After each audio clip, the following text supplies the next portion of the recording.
The porch light was still on. That was the first thing Clara Bennett noticed as she stood in the rain on Maple Ridge Road, 2 suitcases at her feet and 31 years behind her. The porch light was still on the same fixture she had chosen from a salvage shop in Black Mountain. The same amber glass she had cleaned with a soft cloth every spring because she liked the way it made the evening look warm. It was still on. And the man who had just changed the locks did not think to turn it off. Preston Bennett stood in the doorway for exactly 3 seconds. He looked down at her, not with guilt, not with apology, with the calm, measured expression of a man who had already moved the figures around the ledger and found the numbers satisfying. Then he stepped back inside. The new deadbolt clicked into place, a sound so small and so final that Clara felt it somewhere behind her sternum, like a key turning in a lock that had always been there, and she had simply never known it. She did not move. The rain came down steady and quiet.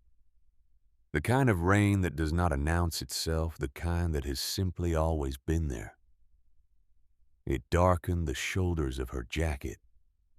It ran down through her hair and along the back of her neck. The porch light threw its amber circle across the wet steps, and she stood just outside that circle in the dark, holding nothing. 31 years. 31 years of sanding, painting, replanting, rebuilding. 31 years of knowing which floorboards creaked and which window needed an extra push in humid weather, and which corner of the garden flooded if the drainage was not cleared before October. 31 years of making a neglected, forgotten house into something that people stopped and looked at when they walked down the street. The court had taken 6 hours to decide it was not hers. 4 days after that night, Clara Bennett drove north out of Asheville up into the Blue Ridge, past Burnsville and onto a gravel road that appeared on no digital map.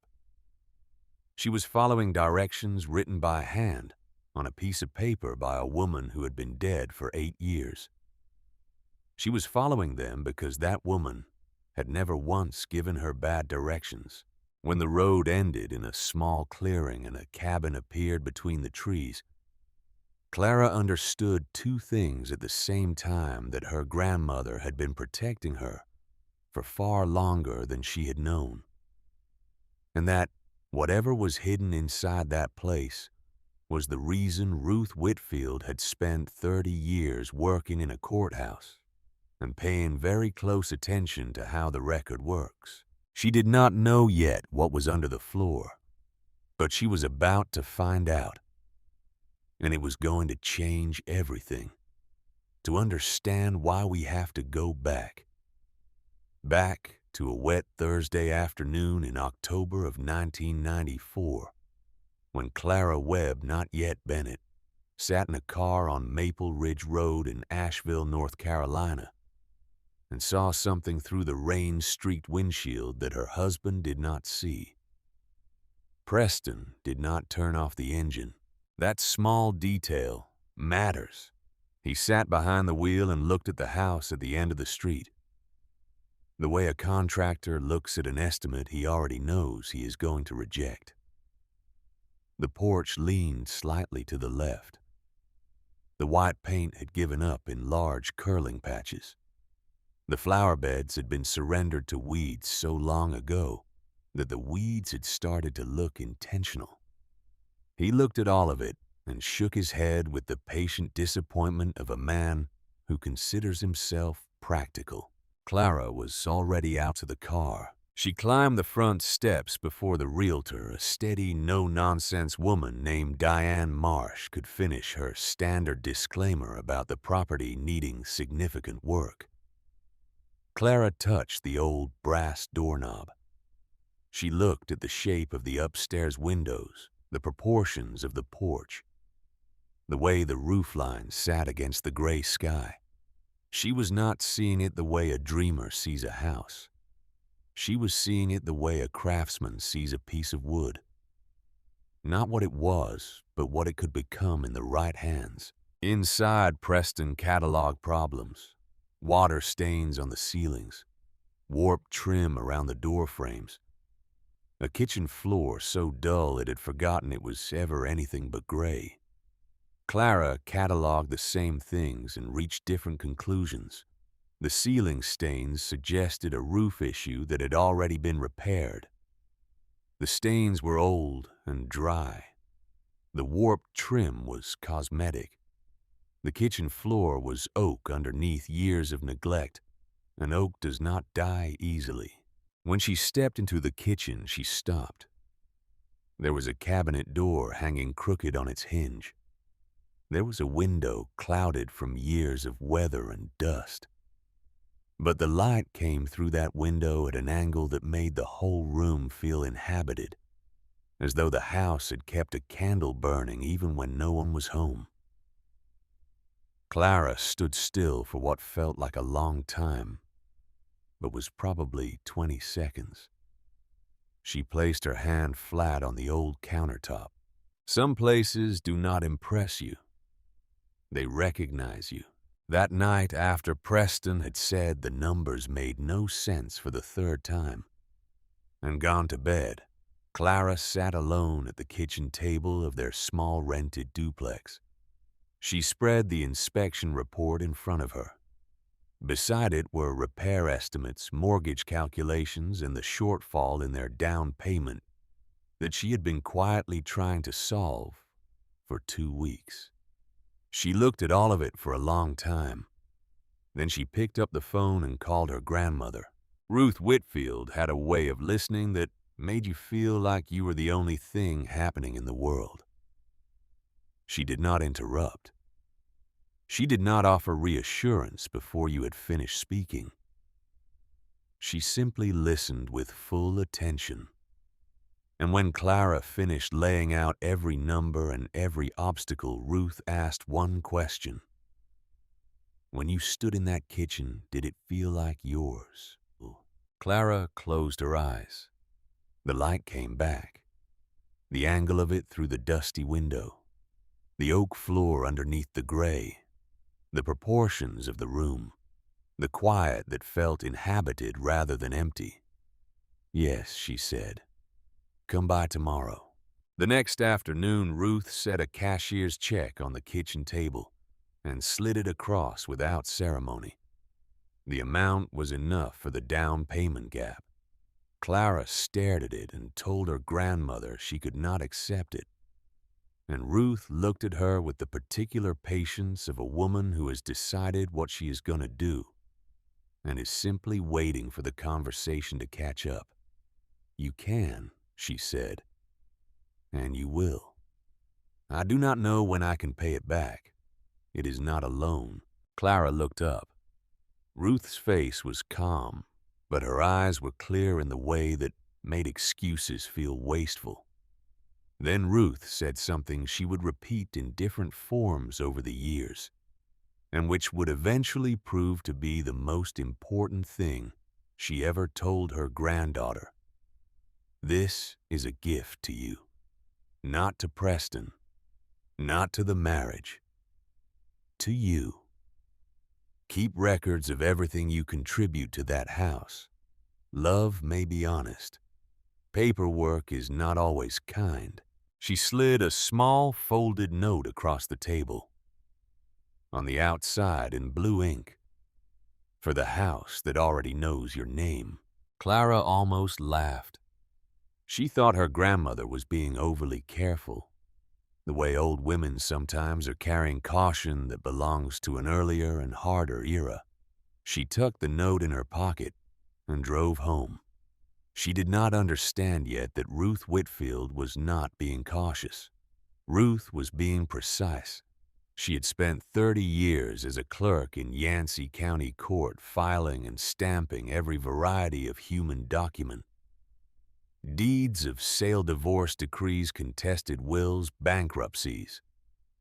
She had watched the legal system operate with complete impartiality, protecting whatever the paperwork said, and only what the paperwork said. She had seen enough to know that the system does not protect truth. It protects the record. And she had already decided before Clara bought the house that she was going to make sure Clara had a record of her own. What Ruth did that same afternoon after Clara drove away was this. She called her own attorney, a retired man she had known from 30 years of courthouse work, and had him help her draft and notarize a formal statement. It was 2 paragraphs long.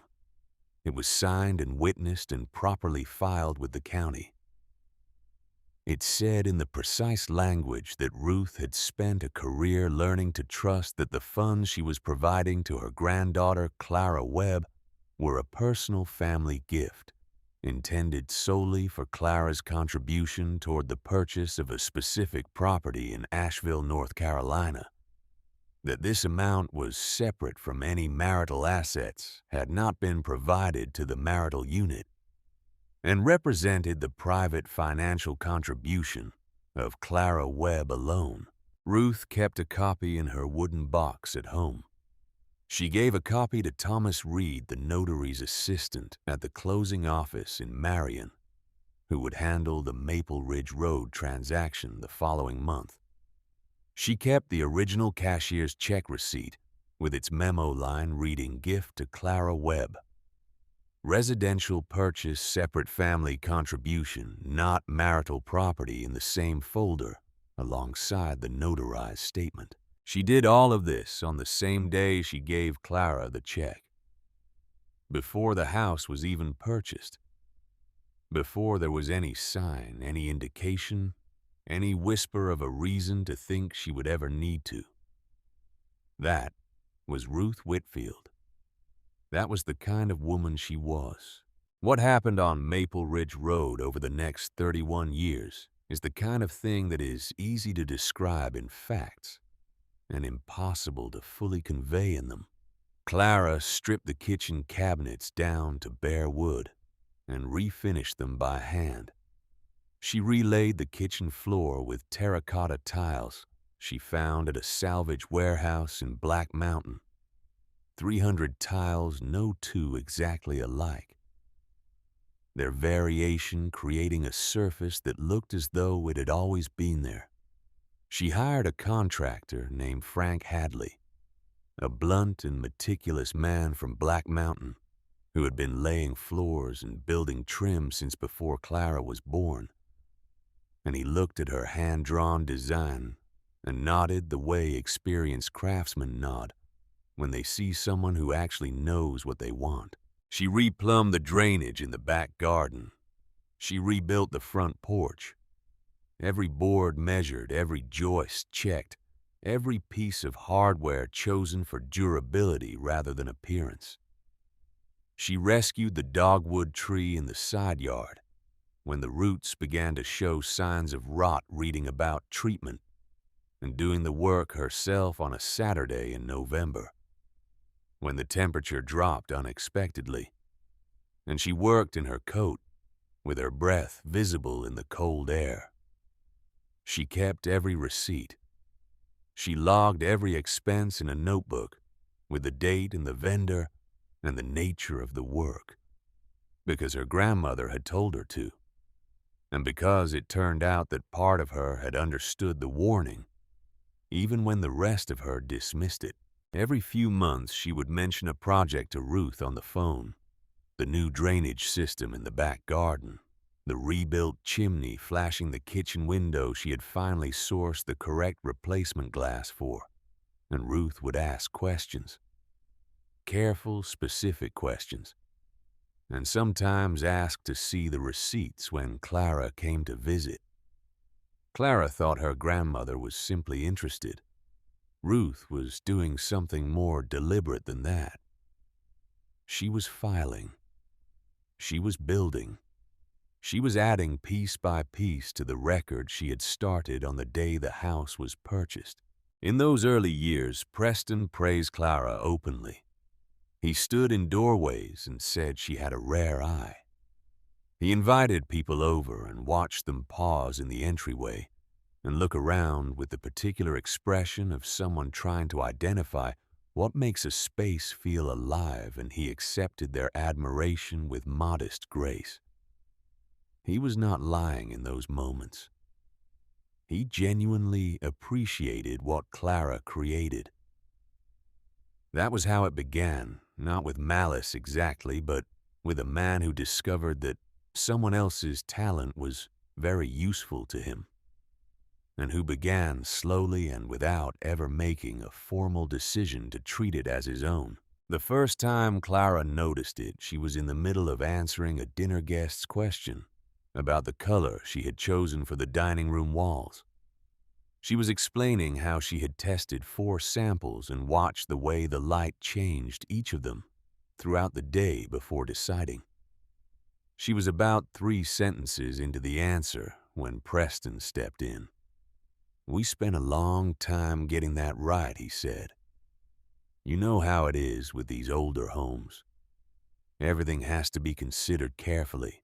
The guest nodded and turned to Preston. The conversation moved on. Clara sat with her wineglass and said nothing. She noticed. She forgave it. She moved on. That was the order of things. The second time was at a dinner Preston hosted for 2 of his real estate clients. Clara had prepared the house for hours, polished the floors, set the table, cut rosemary from the garden, placed candles where the dining room shadows fell too heavily. During dessert, one of the clients looked around the room and said, "Preston, this house has exactly the feeling you should be creating in your listings." Preston smiled. "That is what I have been trying to teach my team," he said. Clara was holding the coffee pot. Her hands stopped moving for a moment, not long enough for anyone to see, but long enough for something inside her to understand clearly what had just happened. He had not simply accepted a compliment. He had taken a room she made and turned it into evidence of his own professional vision. The following week, he brought home photographs from a listing near Biltmore Forest. The property was expensive and cold, the kind of place that sells square footage rather than feeling. "Help me warm it up," he said. "You know the way you do." Clara worked at the kitchen table until close to midnight.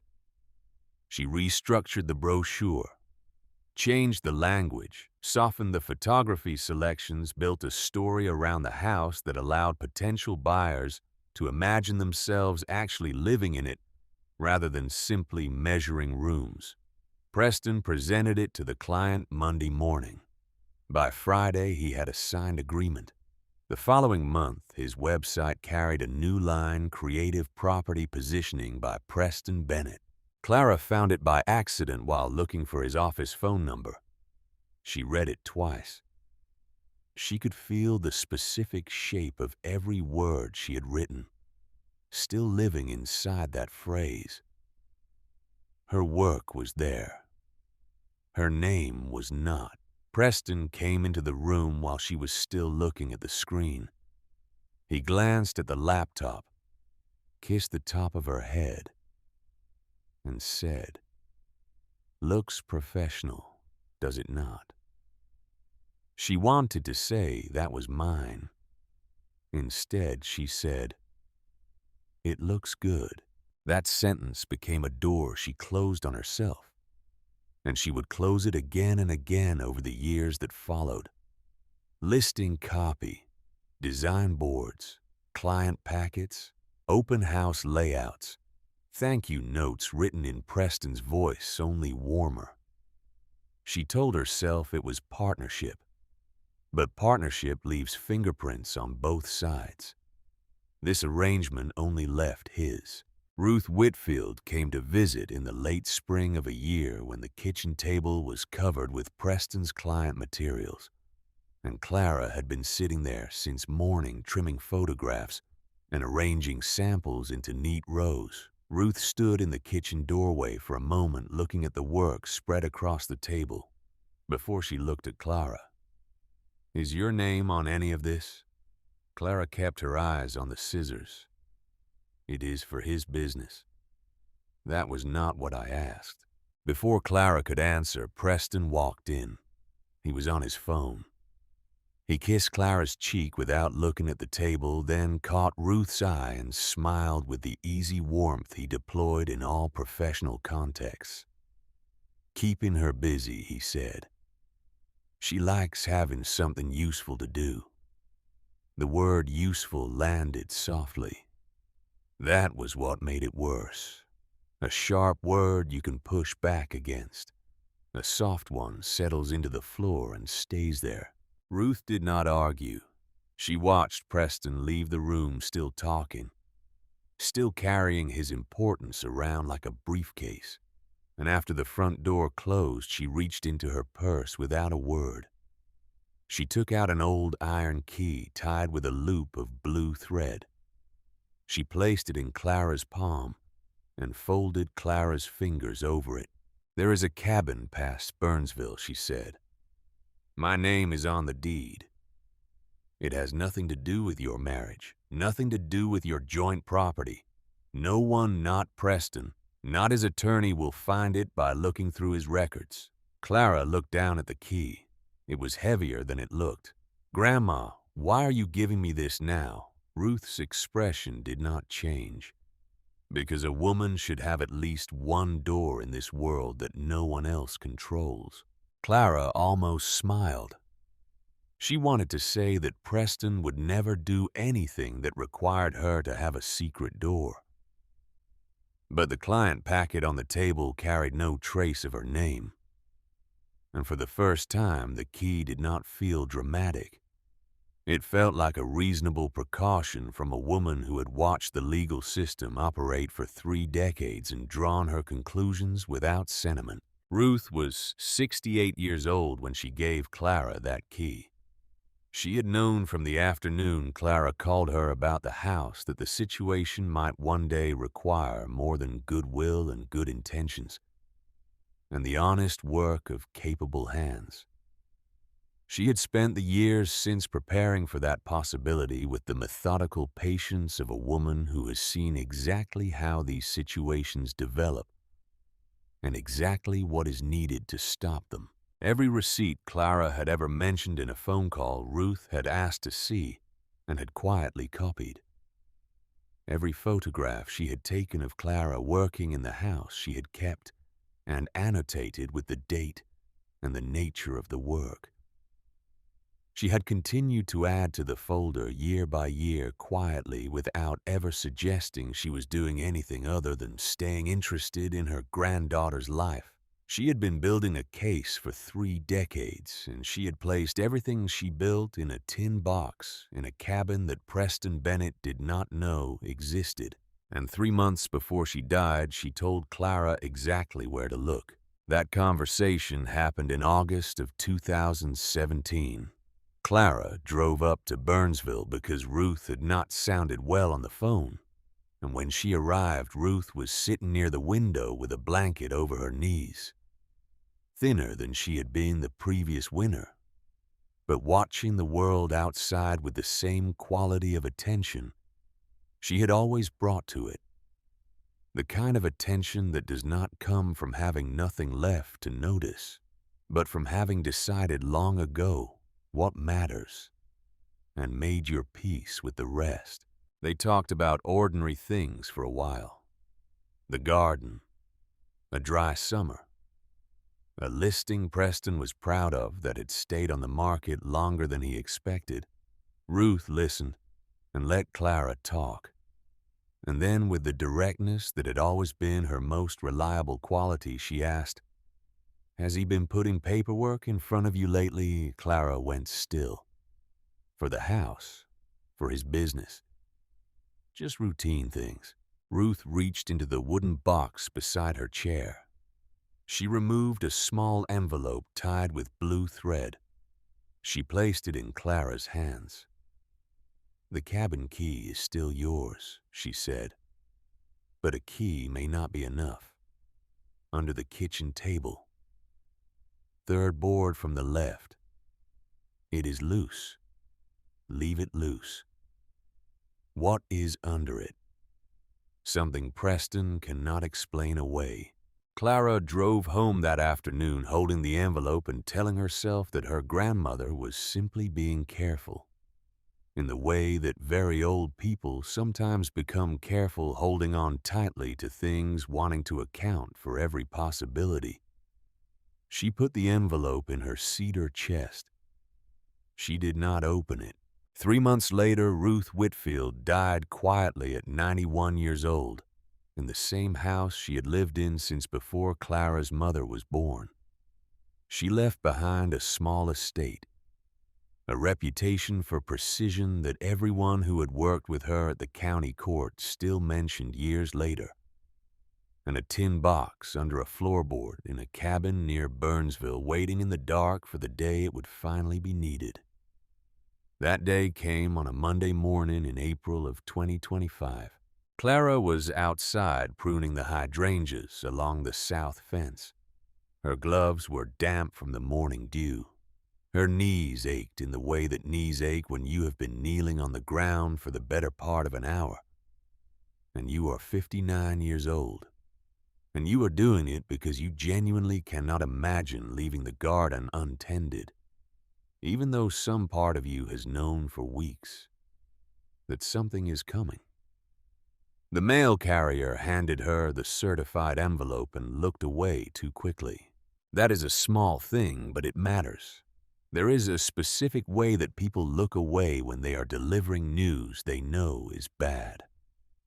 It is not avoidance exactly. It is something more like respect. An instinct to give a person the privacy of their first moment with a difficult thing. Clara carried the envelope inside and set it on the kitchen table. Preston was in his office on the phone, laughing in the smooth professional register he used when money was on the line. She sat down and looked at the envelope for a moment. Then she heard his footsteps in the hallway, and he appeared in the kitchen doorway and saw the envelope on the table, and his expression for just a moment, less than a second, showed her something she had not seen before. Not guilt, not remorse. The expression of a man who has been waiting for a particular piece to fall into place and has just watched it land exactly where he arranged for it to land. Then the expression was gone, and he was composed again. "I wanted to talk to you before that arrived," he said. "No," Clara said. "You wanted it to arrive before I could ask questions." He did not answer. That silence damaged things that words might not have reached. In the weeks that followed, Clara learned how fast a marriage can become a transaction.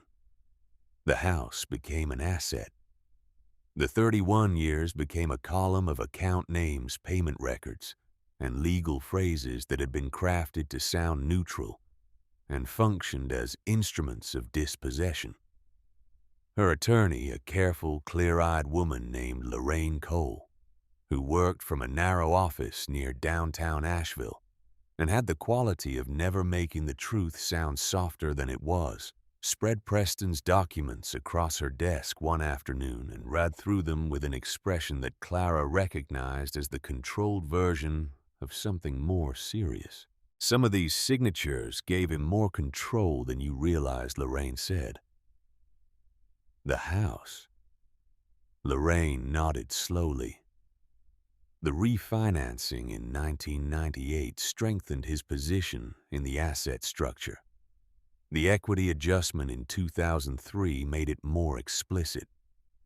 His attorney will argue that his income was the primary financial driver of the property. "I built that house," Clara said. She was not raising her voice.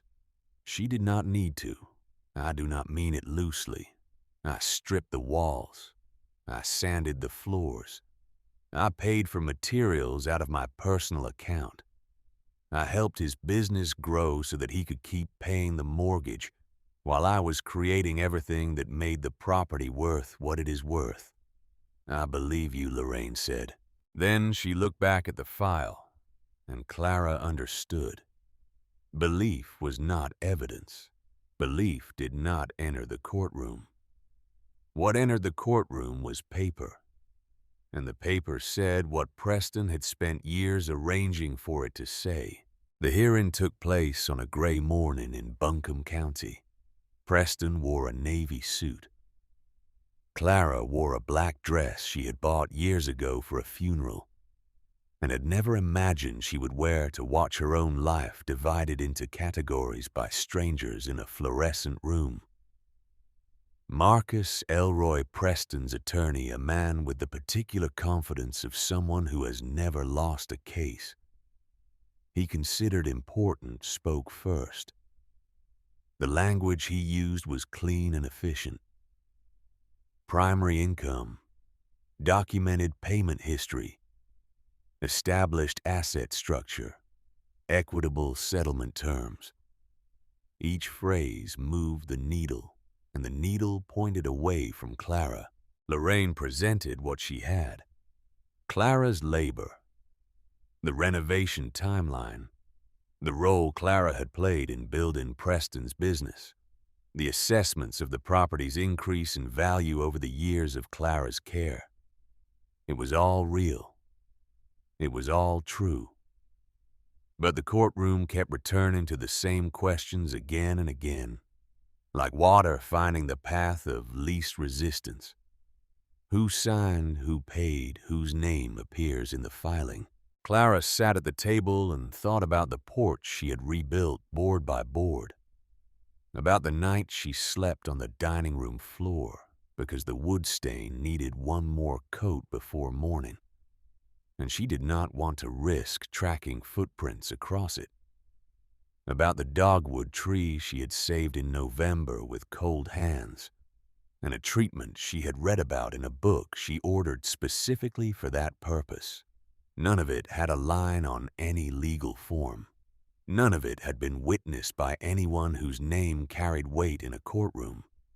It had simply been done thoroughly and without complaint by a woman who believed that the work itself was enough. When the final terms were announced, she heard them through a strange quiet. Preston would retain the house. Clara would receive a settlement enough to survive on for a period of time, not enough to replace what had been built over 31 years. Afterward, outside on the courthouse steps, Preston was waiting. She had thought for one brief and perhaps naive moment that he might say something true. Instead, he adjusted the cuffs of his jacket and said, "I hope we can both move forward with dignity." Dignity. He did not mean honesty. He meant silence. Clara walked past him without answering. She spent that night in the back bedroom of a house in Weaverville, in a room belonging to a woman from her church named Frances Mills, who had made up the bed with clean sheets and left a lamp burning by the window, and not asked any questions at all. The room was kind, but nothing in it knew her. Not the walls, not the window, not the floor that stayed quiet in all the wrong places. She woke at 2 in the morning and reached for the left side of the bed out of 31 years of habit. Her fingers found empty air. She lay still for a long time. She listened to the sounds of a house that was not hers. The particular creak of the hallway, settling the tick of a radiator she had not learned to expect. Then she got up and knelt in front of her grandmother's cedar chest, which she had brought because Preston did not want it. The chest smelled of lavender and old wood. Inside were table linens, old sewing patterns, a worn Bible with a cracked spine, and Christmas cards tied with kitchen twine. And there, pressed against the left corner, was a small envelope, blue thread around it. 5 words on the front in Ruth's handwriting, the letters careful and deliberate as though she had written them knowing they would need to carry weight when you have nowhere left. Clara sat back on her heels and held the envelope for a moment before opening it. Inside was the iron key, darker than she remembered, heavier, in the way that things become heavy when they have been waiting. And behind it, a hand-drawn map on a piece of folded notepaper. Past Burnsville, beyond the Cane River, left where the pavement narrows.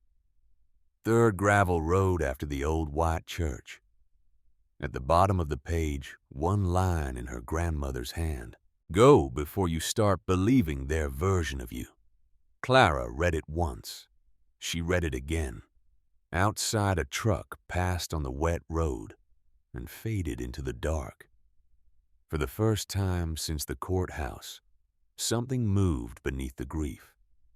Not hope exactly. Not yet. Something more fundamental than hope. Direction. By first light, both suitcases were packed again. Frances found her at the front door with the cedar chest under one arm and the iron key in her closed hand, and the expression of a woman who has decided where she is going, even if she is not yet certain of what she will find there. "You sure about this?" Frances asked. Clara looked at the pale morning through the front window. "No," she said, "but my grandmother was." And somewhere past Burnsville, on a road that appeared on no digital map, a cabin was waiting with a floor that had been loose for 30 years, and a tin box that had been patient for 8, holding everything that the legal system had been designed to overlook. Every receipt, every photograph, every notarized word of a woman who had spent her career watching the record win and had decided before the record was even a threat that her granddaughter was going to have one of her own. The road north out of Asheville does not feel like escape. That is the first thing Clara noticed as she drove it in the pale early morning with both suitcases in the trunk and her grandmother's cedar chest secured on the back seat, and the iron key sitting in the cup holder where she could see it. It did not feel like running. It felt like driving toward a question she had not yet earned the right to ask, or perhaps toward the answer to a question that had been waiting for her much longer than she knew. The mountains were still gray in that early light, layered and patient in the way that mountains are patient, as though they have seen enough human grief to understand that it moves through at its own pace and does not require their involvement. The fog sat low in the valleys between the ridgelines. The road narrowed as she went north, peeling away from the commercial stretches and the subdivisions and the familiar infrastructure of the life she had just been removed from, and becoming something simpler and older and more honest about what it was. She checked the key at every traffic light for the first 30 miles, not because she thought it would disappear, because looking at it confirmed something that Ruth had left a door, that the door was real, that the instructions on the hand-drawn map were not a grief-softened hallucination she had constructed in a dark room at 2 a.m. The key was real. The solid weight of it in her palm had been real. The map was folded in her jacket pocket, and she had already memorized it, but she kept it there anyway, close to her chest, the way you keep the one thing you are not willing to lose. Past Burnsville, the highway gave way to 2-lane roads, and the 2-lane roads gave way to farm tracks, and the farm tracks gave way to forest. Rhododendron crowded the shoulders so thickly that in places the canopy closed overhead, and she was driving through a tunnel of green and shadow. Branches brushed the sides of the car.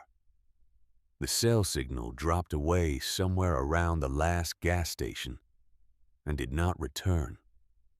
and for the first time in weeks, there was no attorney, no courthouse, no settlement document waiting to be reviewed, no Preston, no Maple Ridge Road behind its new brass lock. There was only the road, the key, the map, and the sound of gravel beginning to crunch under her tires as she turned onto the third track, past the old white church. The church appeared just after noon. Small and weathered, a clapboard building with a cemetery tilting behind it, on the slope headstones in uneven rows, catching what thin light came through the overcast sky. She slowed as she passed it. The pavement ended without ceremony. The gravel track climbed between walls of rhododendron and old pine, and the car moved up through it carefully, the suspension working over the stone's branches close on both sides. And then after nearly 3 miles, the trees opened. Clara stopped the car at the edge of the clearing and did not move for a long moment. The cabin sat low in the open ground as though it had grown there, rather than been built patient and unremarkable, the kind of structure that survives precisely by not advertising itself. The cedar siding had weathered to a pale silver gray over decades of mountain seasons, each year of rain and cold, and summer heat leaving its mark on the wood until the whole surface had taken on the color of patience itself. The tin roof had been darkened by years of rain, and the slow accumulation of pine needles along its seams, staining it in irregular patterns that followed the angle of the prevailing wind. The front porch had one railing loose on the left side. She noted it with the automatic eye of someone who has spent 30 years reading buildings, calculating what is cosmetic and what is structural, what a Saturday afternoon can address, and what requires more careful attention. 2 front windows were clouded with years of undisturbed dust. Nothing about it invited notice. Nothing about it suggested that what it contained had been carefully arranged and patiently preserved for more than 3 decades. She stepped out of the car. The mountain air was cool and damp and carried the smell of pine and moss and old wood that has survived more winters than anyone has thought to thank it for. The ground was soft underfoot, a layer of fallen leaves making her footsteps almost silent. She crossed to the porch and stood for a moment with her hand on the railing, the loose one on the left, which moved about an inch before finding resistance. She tested the way the boards flexed under her weight. They were still sound, just weathered. She assessed all of it the way she had always assessed everything, cataloging and calculating, because that was how her mind had always worked. Because she had spent 30 years looking at structures and understanding what they needed.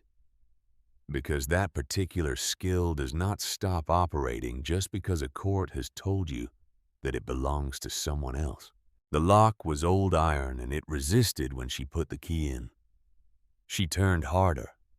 The mechanism inside made a sound like something partially rusted, and then it gave and the door swung inward on hinges that had not moved in years, exhaling a breath of cold cedar and closed up dark into the afternoon air. Clara stood in the doorway and looked. One main room, a stone fireplace on the far wall with a lintel of rough-hewn timber, and a layer of gray ash sitting cold in the grate.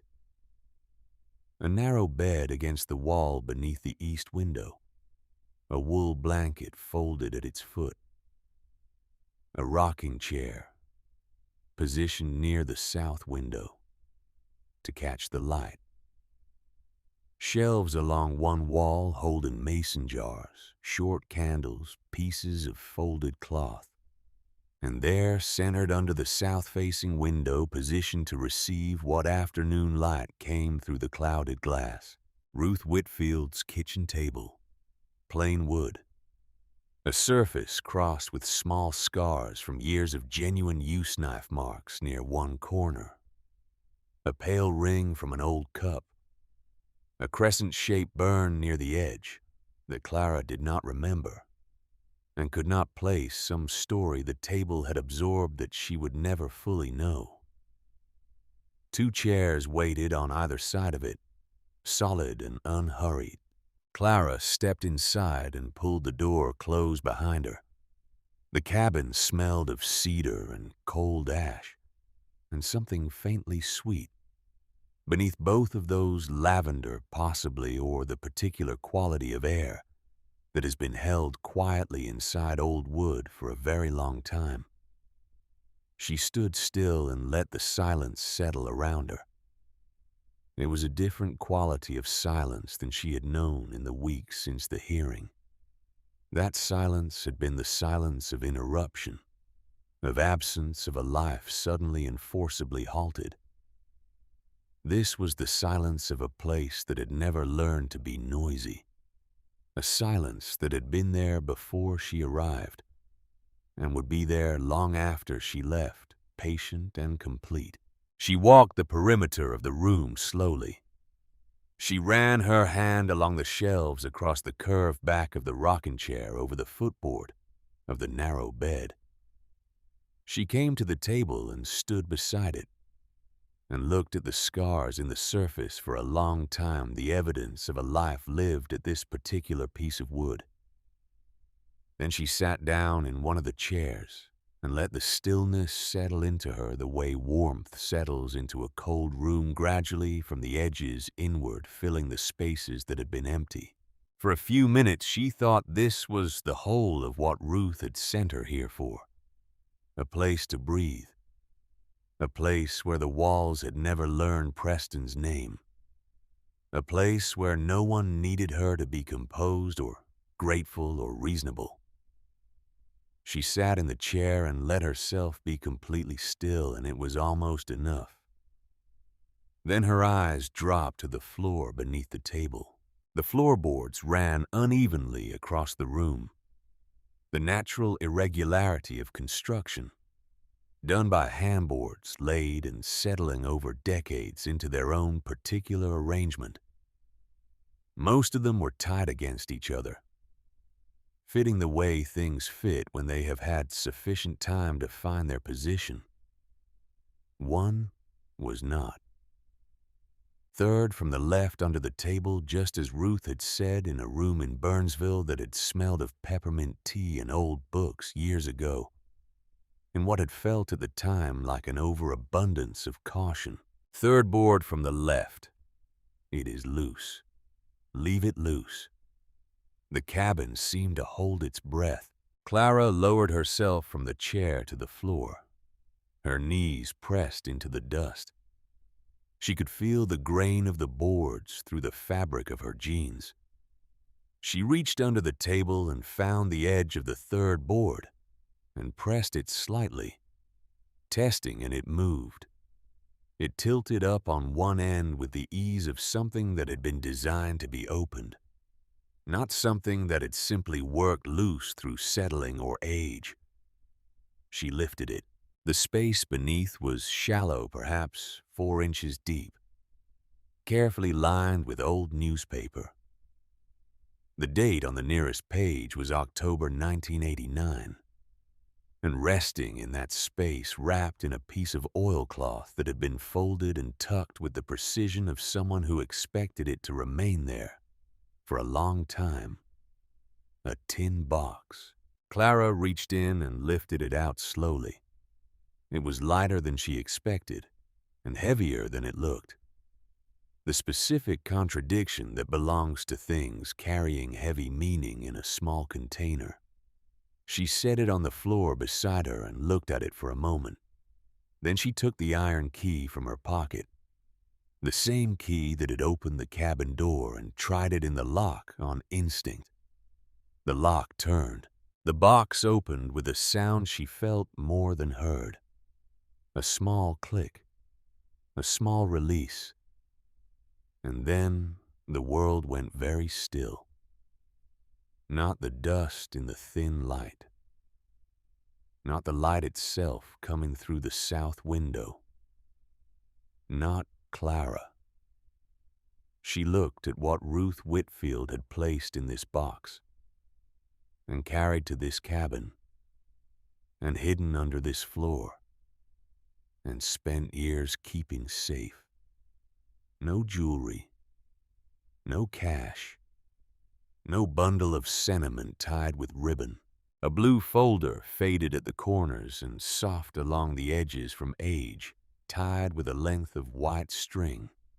Across the front, 7 words in her grandmother's handwriting written in the careful, deliberate script of someone who understood that what they were writing might one day be read in a moment of great need, and who wanted the words to be absolutely clear for the house they may try to take. Clara untied the string with steady hands. The folder opened to a letter. Ruth's handwriting across 2 pages slower than Clara remembered it being in earlier years, but still firm.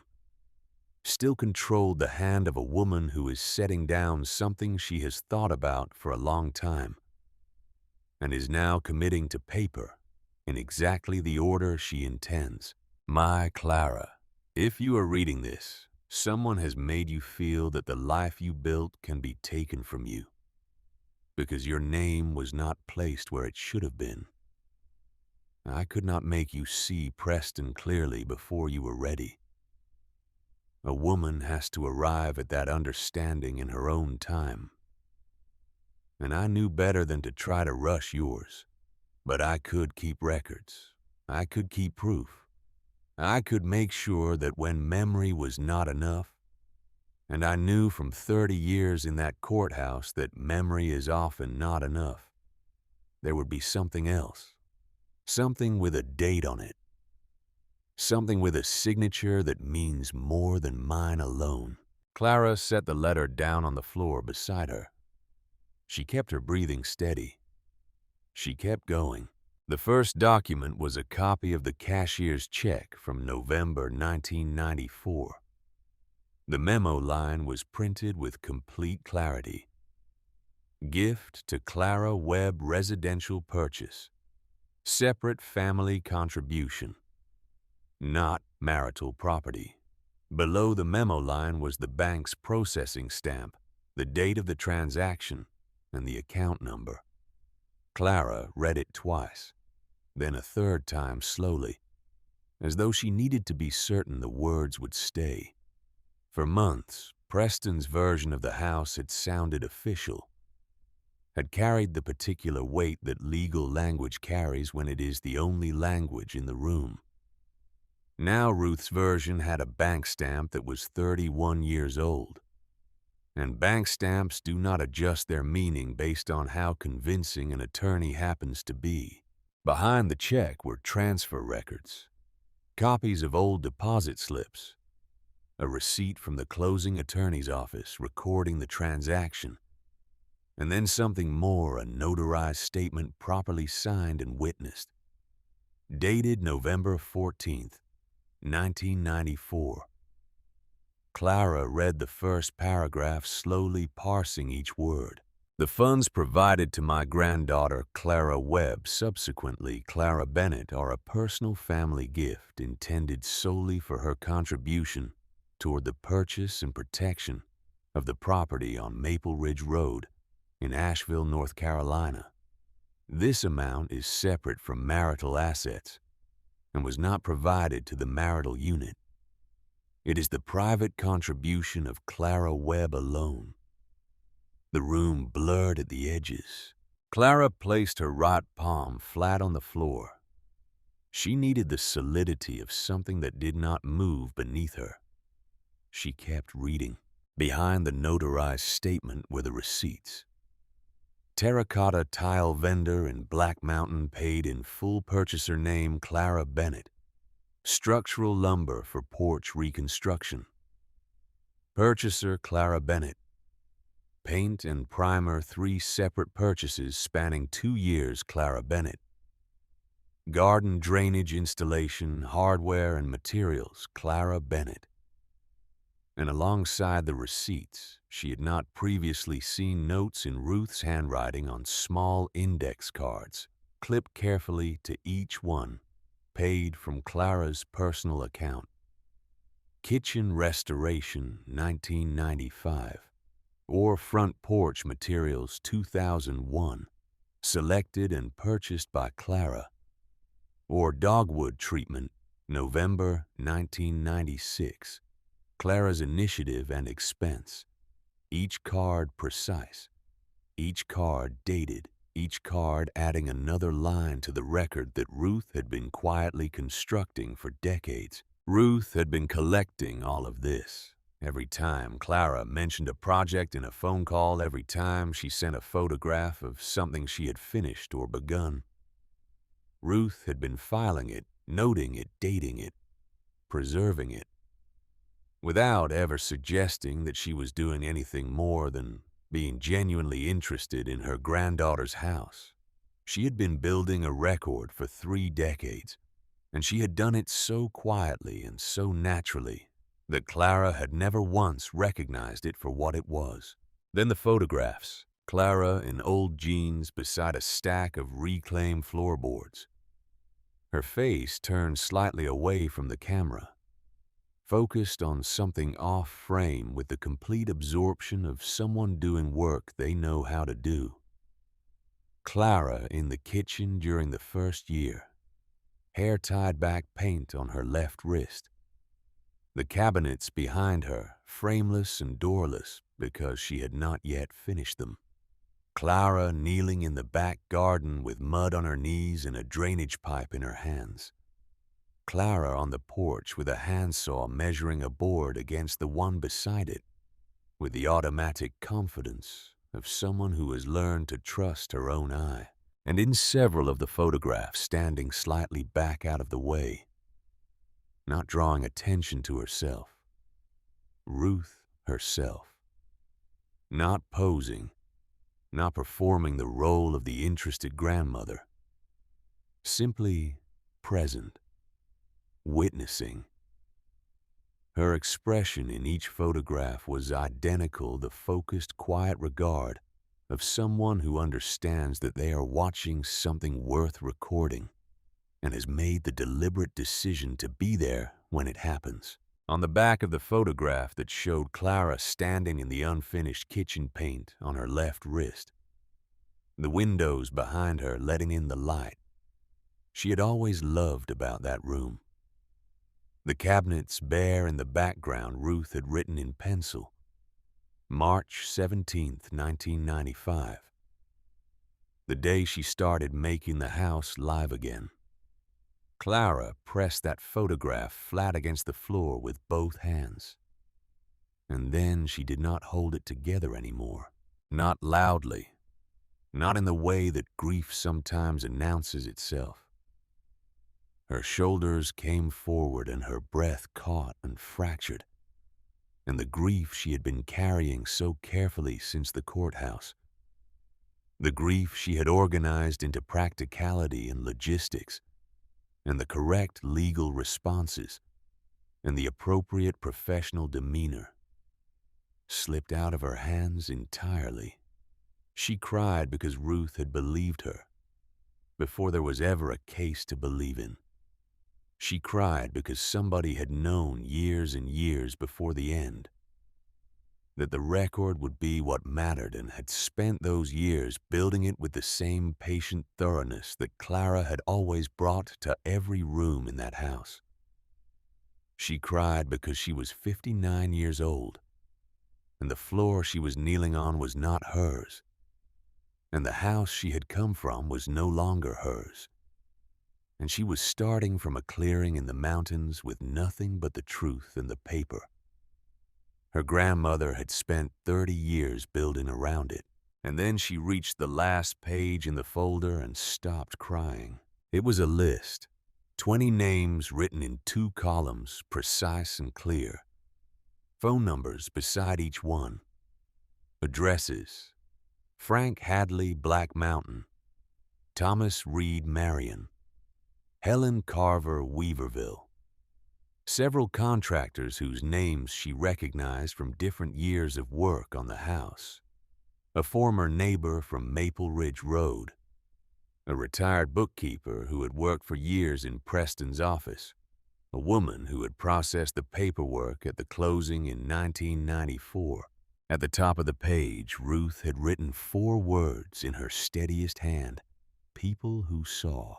Clara sat back against the table leg and looked at the list for a long time.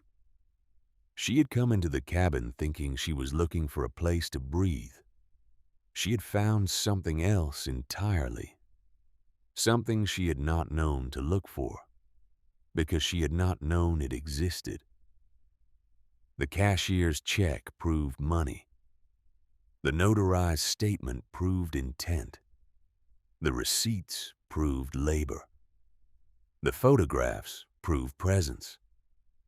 But the names meant she might not have to stand alone in a room and say, "I built this." The names meant there were other people in the world who could say it with her. She reached for her phone. The screen showed no signal. Not one bar. Not even the indicator that means the phone is searching and has not yet given up. Nothing. Clara almost laughed, not bitterly, but with something that was almost relief. Of course. Not here. Not yet.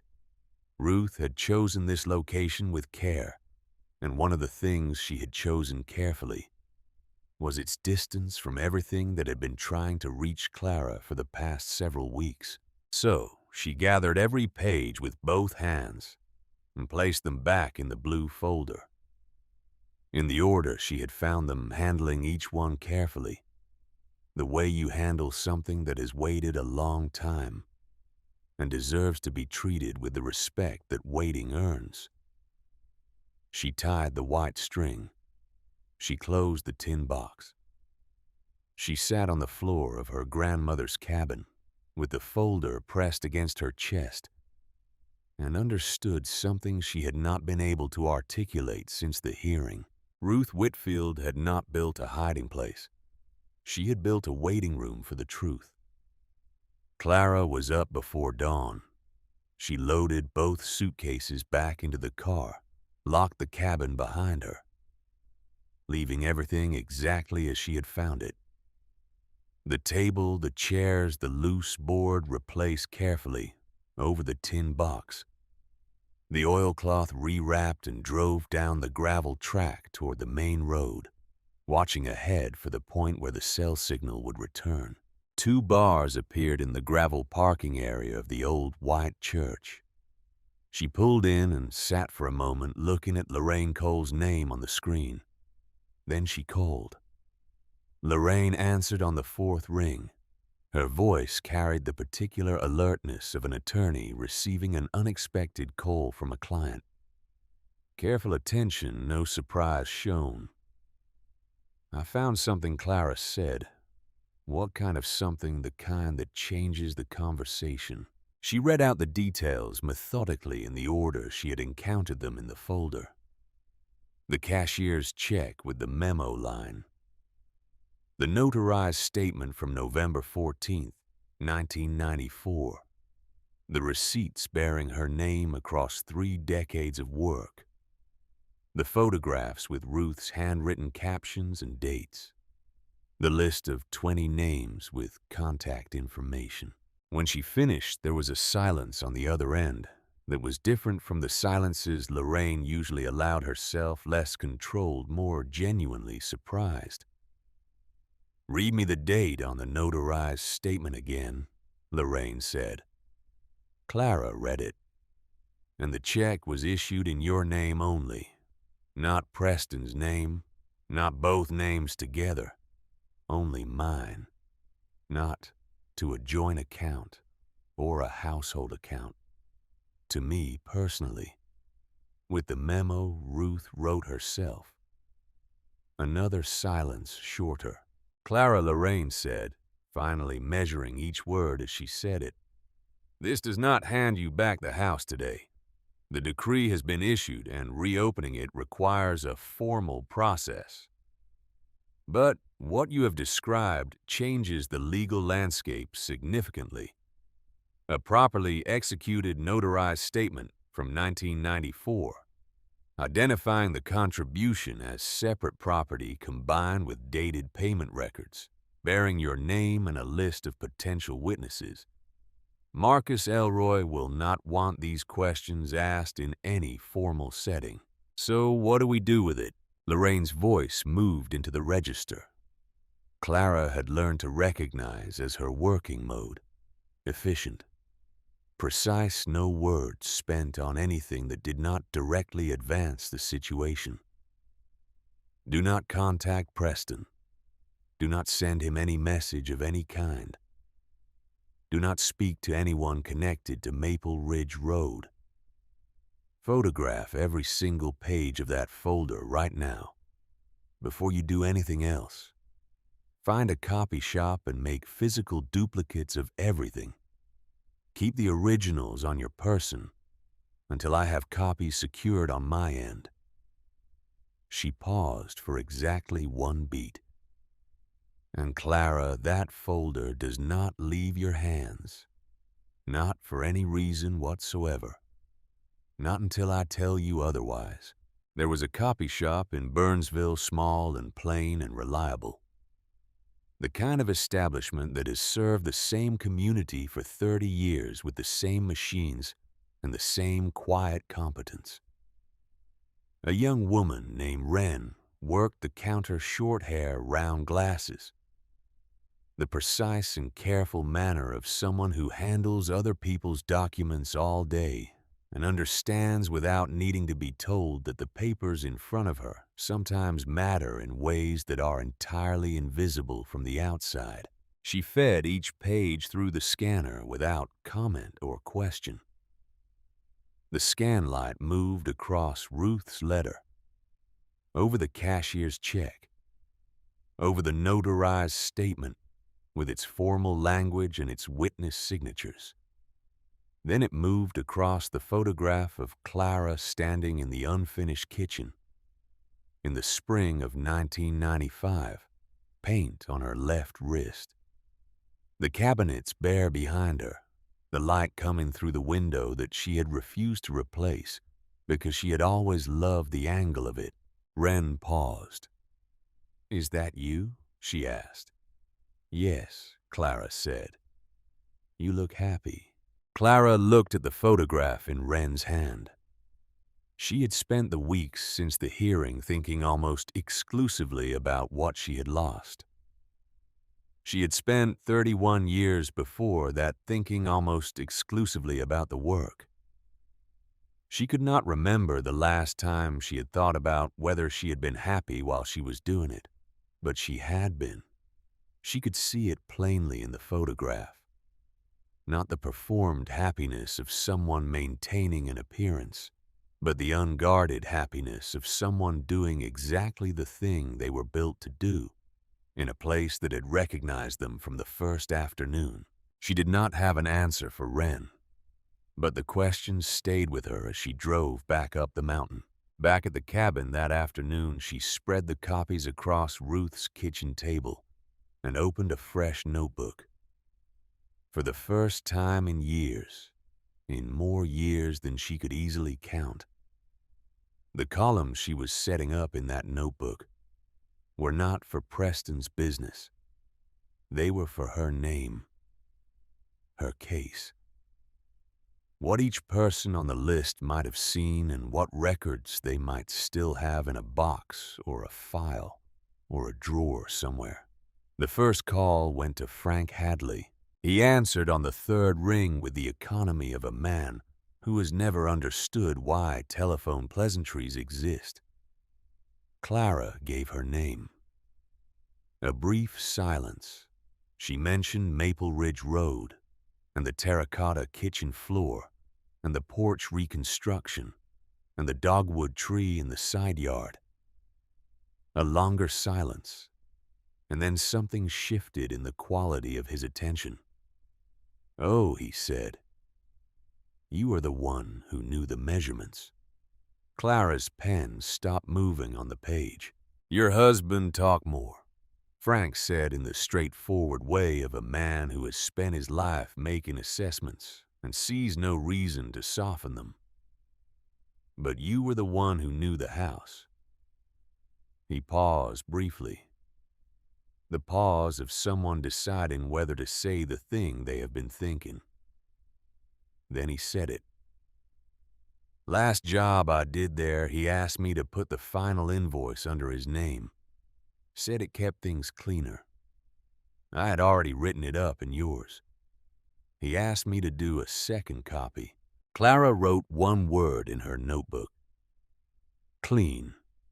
The same word Preston had used for the refinancing in 1998, for the equity adjustment in 2003, for every document he had placed in front of her across 31 years of kitchens and offices and evenings when she had been tired and had trusted him. Clean never meant simple. Clean meant that something had been carefully removed. Do you still have both copies of that invoice? Frank Hadley was the kind of man who kept things in labeled boxes in the basement because the alternative making decisions about what to discard had never struck him as a good use of effort when storage space was available. He thought he might still have them. He would look through the boxes that evening. The second call went to Thomas Reed in Marion, the retired notary's assistant, who had handled the closing on Maple Ridge Road in the fall of 1994. He remembered Ruth Whitfield without needing any prompting at all. She asked for copies of everything he said, every page in the file, the gift letter, the check receipt, the complete closing packet. She said, and I remember this specifically because I had not heard anyone put it quite that way before, she said, I have worked in the courthouse long enough to know that it pays to have your own file. Clara set the pen down for a moment. Ruth had started that day. Not when the cracks became visible. Not when the paperwork began accumulating on the kitchen table. The first day, the day the house was purchased, Ruth had started building Clara's case because she had already understood how the story might need to end and had decided to prepare accordingly. The third call went to Helen Carver, who had lived 3 houses down on Maple Ridge Road for 20 years before moving to Weaverville to be near her daughter. Helen remembered without qualification. You were always outside working, she said. Preston came home in the evenings and parked the car and walked in like the house had simply taken care of itself while he was gone. She paused, then added, I have photographs from the block party we had on the street in 2003. You were out in the front garden with a drill. Preston was inside talking to the Hendersons. I will find them and get them to you. Clara was working her way through the 11th name on Ruth's list when her phone lit up with a name she had not expected to see. Preston Bennett. She looked at the screen. She allowed it to ring once, then twice, 3 times. She did not answer. It went to voicemail and she waited 30 seconds before pressing play. His voice came through with the smooth, unhurried quality he used in all professional contexts. The voice he had refined over decades of sitting across tables from people he was working to bring around to his position.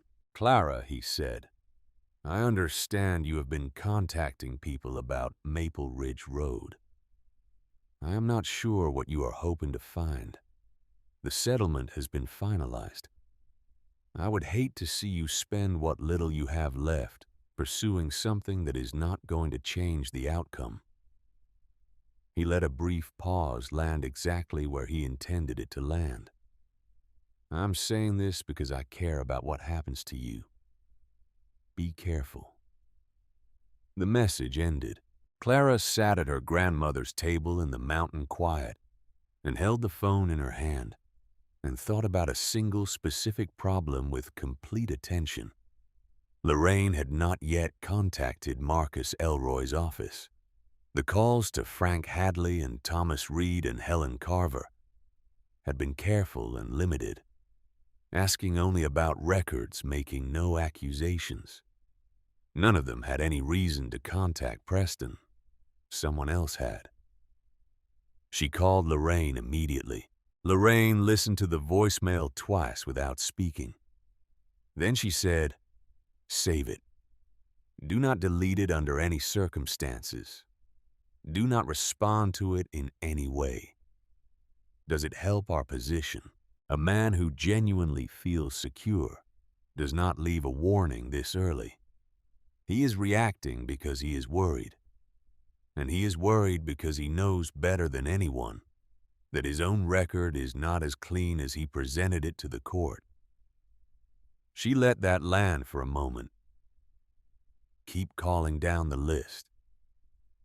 Ask about documents and records only. Do not mention the folder or what it contains. Let him try to calculate what you know and how much of it you can prove. The 18th name on Ruth's list was Victor Shaw, former bookkeeper for Bennett Property Group. 12 years of managing the financial operations of Preston's real estate business before retiring to Weaverville. Ruth had included him without any annotation beside his name, just the name and number, which meant she had considered him potentially relevant but had chosen not to commit in writing to exactly why. Clara called. The phone rang for a long time. She was nearly ready to give up when a man's voice answered. Older guarded the voice of someone who screens his calls carefully and rarely answers numbers he does not recognize. Who is this? Not inflected as a question, stated as a challenge. Mr. Shaw, my name is Clara Bennett. Ruth Whitfield included your name on a list. Of the sound on the other end changed immediately, a sharp intake of breath that he did not bother to conceal. What do you want? I wanted to ask about your time working with Bennett Property Group, about certain financial records from. I have nothing to say to you. Do not call this number again. The line went dead. Clara looked at the phone in her hand. Victor Shaw had not been surprised. He had been alarmed, and the alarm was not the alarm of a man caught off guard by an unexpected call. It was the specific alarm of a man who had been waiting for a call he did not want to receive. He had known she was making calls before she made this one. He had been warned, which meant he had already made his own call. And Preston had received that warning before Clara had worked her way down to name number 18 on the list. Victor Shaw was the connection. He had stayed in contact with Preston after leaving the business, and when word reached him that Clara was gathering witnesses, he had picked up the phone and given Preston exactly the early warning that had produced that voicemail. She called Thomas Reed back and asked him a different question. Not about Ruth or the closing documents, but about whether anyone else had ever contacted him in the years since 1994. To ask about the records from the Maple Ridge Road purchase. Thomas Reed was quiet for a moment, thinking back. About 11 years ago. He said at last. 2014, I believe. Someone called with questions about the asset structure of the original purchase transaction. Professional manner, clearly an attorney. The questions were very specific. Whether there were any separately documented family contributions in the original file, and exactly which names appeared on the various payment records and instruments. Clara kept her voice even. Did they identify themselves? Said they were representing a client in a related transaction. Standard cover language. But the specificity of the questions was unusual. Those were not the questions you ask for a routine transaction review. Those were questions you ask when you already know what you are looking for. and you want to confirm it is there. Did you tell them what the file contained? I told them what was a matter of public record, that the original gift documentation existed and had been properly filed, that there was a separate family contribution from the buyer's side documented at the time of closing. Clara set her pen down on the table. She did not need to write the next part down, because it had already assembled itself in her mind with the particular clarity that comes when you finally have all the pieces and can see the shape they make together. In 2014, Marcus Elroy, working on behalf of Preston, who had by then already begun thinking seriously about what an eventual divorce might require him to have in place, had gone looking for exactly the kind of documentation Ruth had created and preserved. He had found the reference to a separate family contribution properly filed in the public record. He had understood immediately what that contribution represented as a vulnerability in Preston's position in any future division of assets. And from that point forward, from 2014 onward, the documents Preston placed in front of Clara to sign had been specifically and deliberately designed to bury that contribution as completely as the available legal language would permit. Each document had been crafted not with the aim of making things administratively simpler, as Preston had always claimed, but with the aim of layering over the record that Ruth had built until it was no longer visible. This was not a man who had gradually and opportunistically taken advantage of his position. This was a man who had identified a specific vulnerability 11 years before using it, and had spent those 11 years constructing a legal architecture designed to neutralize it. With the assistance of his attorney, with full awareness of what he was doing and why, Clara called Lorraine and laid it out in exactly that order. Thomas Reed's account, the date of the inquiry, the specific questions the caller had asked, the way Victor Shaw had reacted, the timeline of documents that had followed 2014. Lorraine listened without interrupting once. When Clara finished, there was a silence that meant Lorraine was thinking through implications rather than composing a response. Then Lorraine said, "You just gave me something I did not expect we would be able to find." Clara waited. "I can demonstrate a pattern of behavior, not an error, not an oversight or a misclassification, not a misunderstanding about how property law applies to this specific situation. A documented, sustained pattern of deliberate action spanning more than a decade with the direct involvement of legal counsel.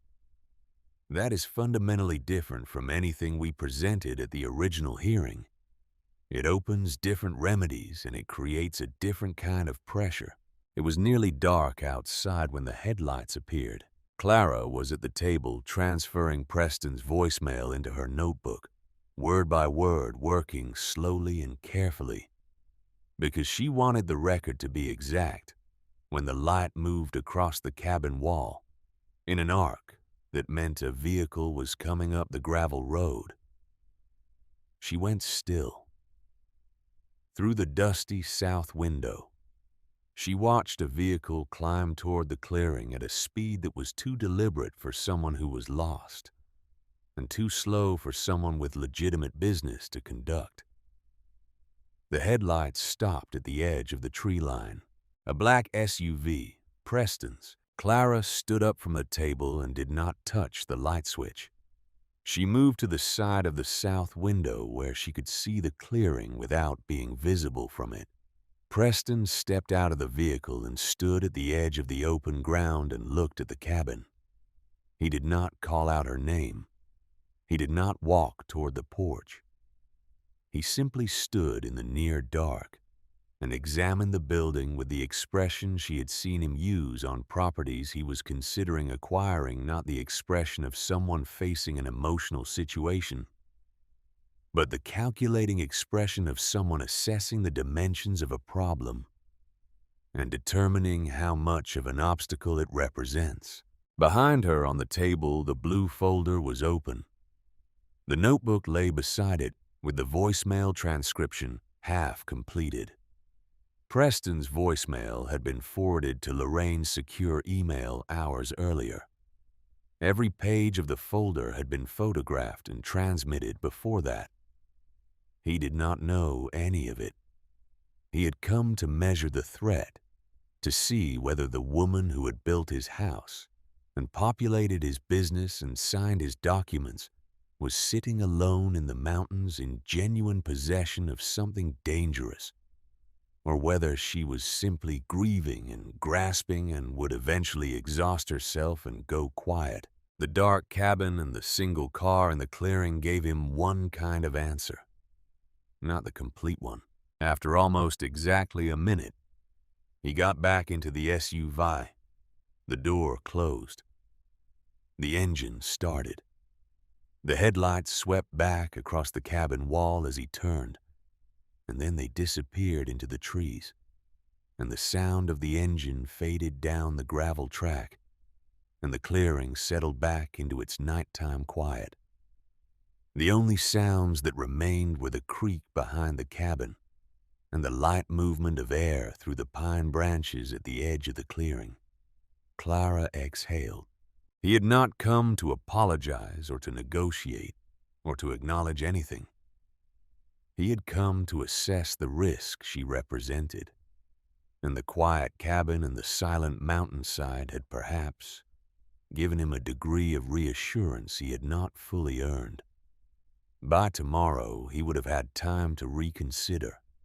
By tomorrow morning, Lorraine's formal demand letter would be in preparation. By tomorrow, the 4 carefully constructed questions it contained, questions that did not accuse, but that had 31 years of documented evidence standing directly behind them, would be making their way toward Marcus Elroy's desk. Clara sat back down at the table. She picked up her pen and finished transferring the voicemail into the notebook word by word to the final syllable of the last sentence. Then she closed the notebook and placed it precisely on top of the blue folder and sat for a while in the quiet of her grandmother's cabin and did not look behind her, because there was nothing behind her that was worth looking at anymore. Everything that mattered was on the table in front of her, and in the morning it was going to speak louder than anything Preston Bennett had arranged for any room to say. The demand letter went out on a Tuesday morning, and Lorraine Cole had written it with the economy and precision of someone who has learned that the most effective legal document is often the shortest one.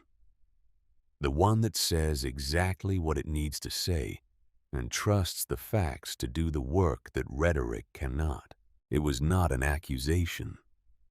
That was its entire power. It was 4 questions formally addressed to Marcus Elroy at his office on Lexington Avenue in Asheville, transmitted through the proper channels with copies filed where they needed to be. And it asked the kinds of questions that a man who has spent more than a decade constructing a careful legal architecture does not want to see posed in writing, because written questions require written answers. And written answers enter the record, and the record was precisely the ground on which Ruth Whitfield had spent 30 years learning to operate. Why had the separate family contribution documented in the notarized statement of November 14, 1994, not been disclosed during the asset division proceedings? Why had renovation costs paid from Clara Bennett's personal accounts and recorded under her name in vendor records been characterized as joint marital expenditure? Why had Preston Bennett contacted Clara Bennett by voicemail message within hours of her beginning to gather witness accounts? before any formal notification had been provided to his legal counsel. And why had Preston Bennett appeared at a private property registered in the name of Ruth Whitfield? A property that had never been disclosed in any divorce proceeding on the evening of May 18th. Questions, not accusations. Questions backed by 31 years of evidence that Ruth had assembled one careful page at a time. Clara was standing on the cabin porch with coffee in both hands when Lorraine called to confirm the letter had gone out. The mist was still sitting in the tree line at the clearing's edge. The creek ran steadily behind the building. The mountain did what mountains do in the early morning, which is hold its position without comment. "It is sent," Lorraine said. "Now we observe which direction they choose to move. How much time do we have before they respond? Men who are confident in their position take their time," Lorraine said. "Men who have found a crack in their foundation move quickly. We will know a great deal about the state of their foundation by how fast Marcus Elroy picks up the phone." Marcus Elroy called Lorraine's office that same afternoon. He opened by characterizing the documents Clara had produced as emotionally motivated and legally insufficient. He used the word unprecedented in a register that suggested mild professional distaste rather than any genuine alarm. He referenced the finalized nature of the settlement decree with the particular emphasis of someone placing a card on the table that they fully expect to conclude the hand. Lorraine said she understood his characterization. Then she mentioned in sequence the notarized statement, the bank records, the dated receipts, and the voicemail. There was a pause on Marcus Elroy's end of that call that Lorraine described to Clara afterward as the specific pause of a man who is running new numbers rather than the pause of a man who has no numbers to run. His register changed after that, she said. Not considerably. But it changed in the way that matters. In the 2 weeks that followed, Clara worked through the remaining names on Ruth's list with the same methodical attention she had once brought to the renovation of a neglected house. Not hurrying, not skipping anything, moving through each contact in sequence and listening carefully for what each person could genuinely confirm. She was not building testimony. She was collecting corroboration for what was already documented. She was not asking people to say what she needed. She was asking them to say what they had actually seen, because what they had actually seen happened to be true, and true things, when properly documented, have a durability that even the most carefully constructed alternative narratives eventually cannot match. Frank Hadley found both versions of the invoice in the second cardboard box he checked in his basement storage. The original made out to Clara Bennett for the final phase of the porch reconstruction, and the revised version that Preston had requested, with his own name substituted where Clara's had been.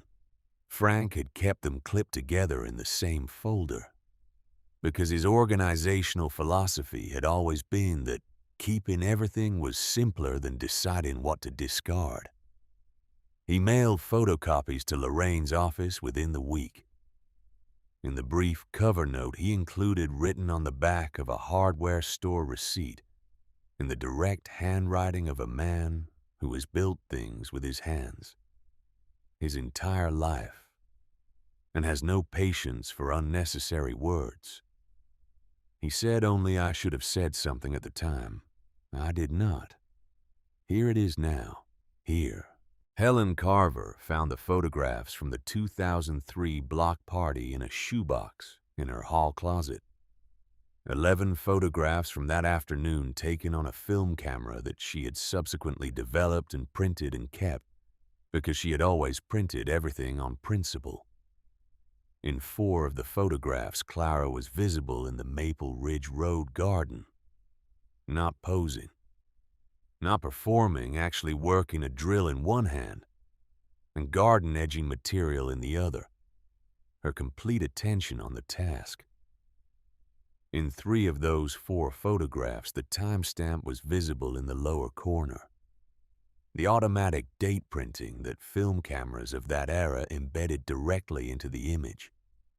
Helen had them scanned at the pharmacy and emailed them to Lorraine with a message that said, "She was always the one doing the work." I should have said that to someone a long time ago. Thomas Reed, going back through his own records from the 1994 closing, found a handwritten annotation he had made at the time. On the file, a standard practice of his, a brief note describing anything unusual about a transaction. The note for Maple Ridge Road said, "Family gift contribution documented separately at donor's explicit request. Donor is former county court employee. Notably thorough preparation." He confirmed to Lorraine in writing that Ruth had insisted on the separate documentation, had arrived at the closing with her own notarized statement, and a witness already arranged, and had asked specifically that the filing be structured in a way that preserved the legal distinction between her gift and the marital asset pool.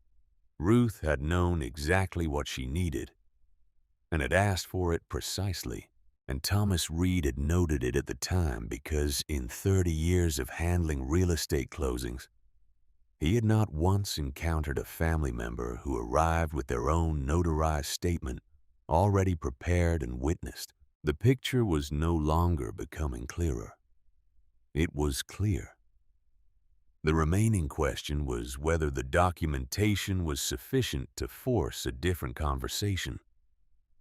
And then Lorraine called on a Thursday afternoon with the piece that answered that question. "I have the request log from the Marion Notary Office," she said. The formal inquiry made in August 2014 regarding the asset structure of the original Maple Ridge Road purchase transaction. The requesting entity is identified in the log. It is Elroy and Associates. Clara set her pen down on the table. Marcus Elroy went looking for Ruth's documentation.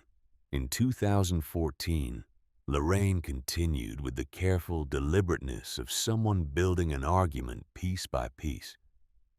He would have found exactly what Thomas Reed's notes described: a properly filed separate family contribution that represented a significant vulnerability in Preston's position in any future division of marital assets. From that point forward, every document Preston asked you to sign: the 2015 adjustment, the 2016 correction, the 2018 restructuring, was designed not to simplify the administration of your shared finances, but to systematically bury the very piece of the record that Marcus Elroy had identified 11 years before the divorce was filed. Clara did not speak for a moment. So this was not something that grew over time. It was planned from the beginning. It was planned from the moment Marcus Elroy made that call to Marion in August 2014. And it was executed with legal assistance across more than a decade. That is a fundamentally different matter from what we were able to present at the original hearing. It opens remedies we did not previously have access to. What remedies?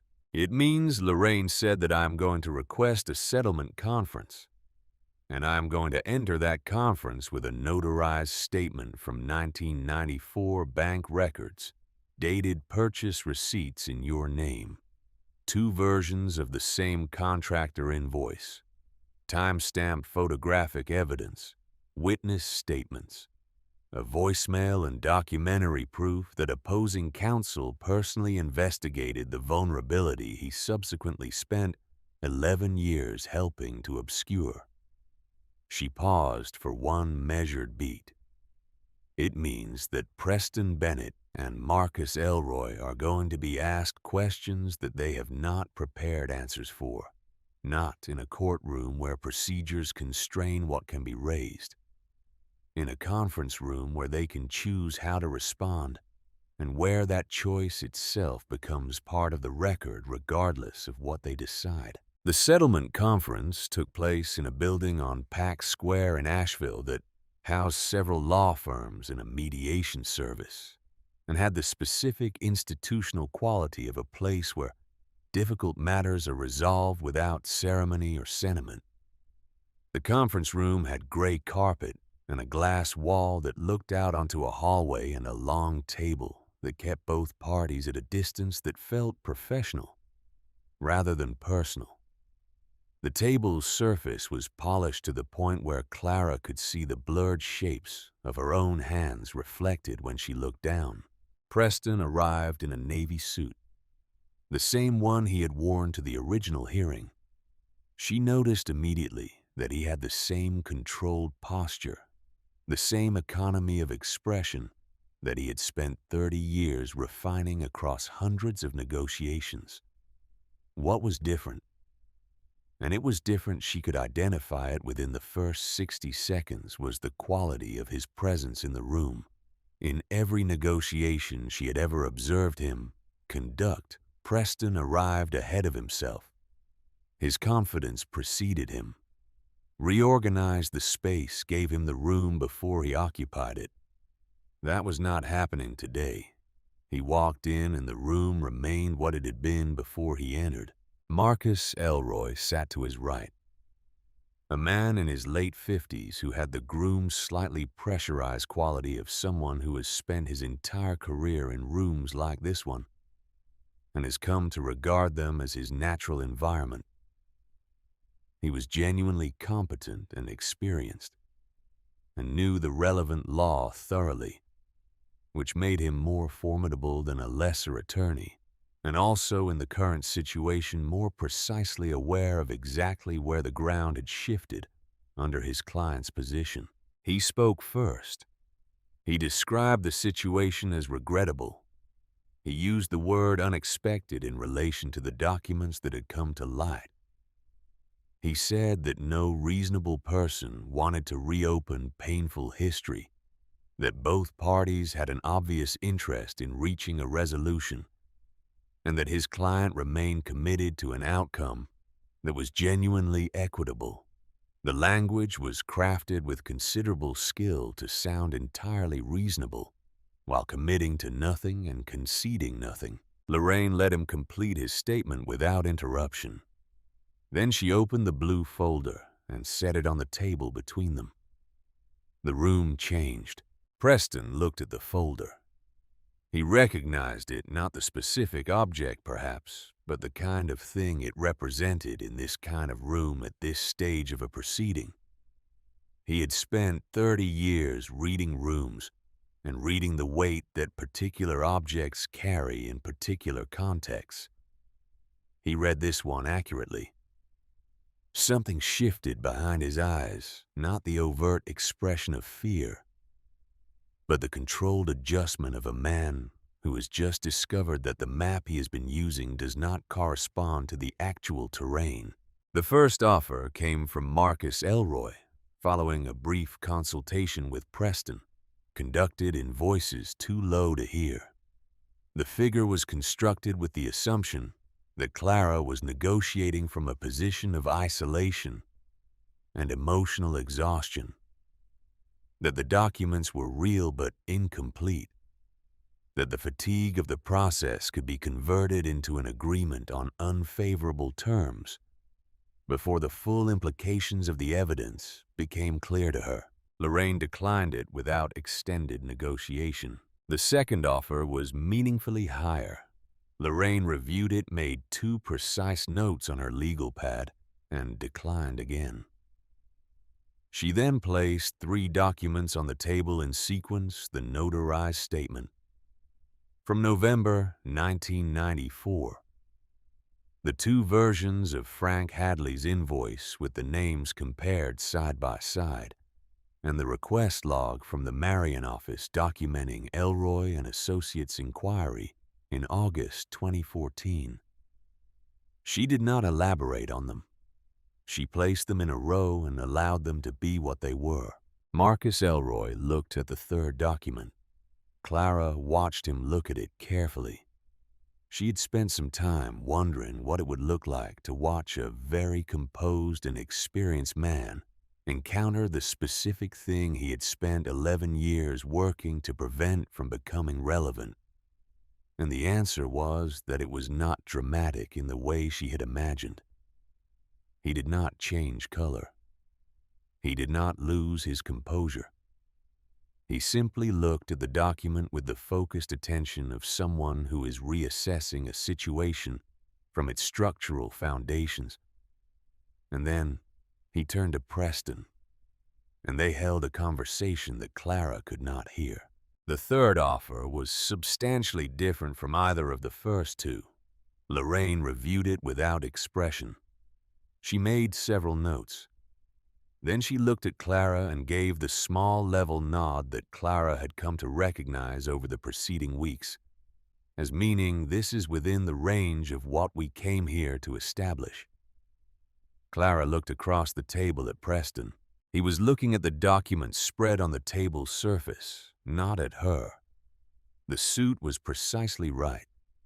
The posture was exactly as it always was.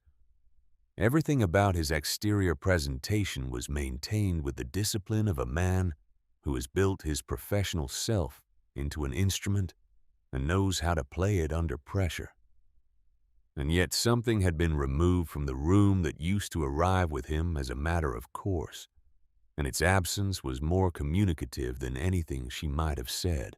She spoke then quietly and without preparation, without the performance of emotions she did not feel.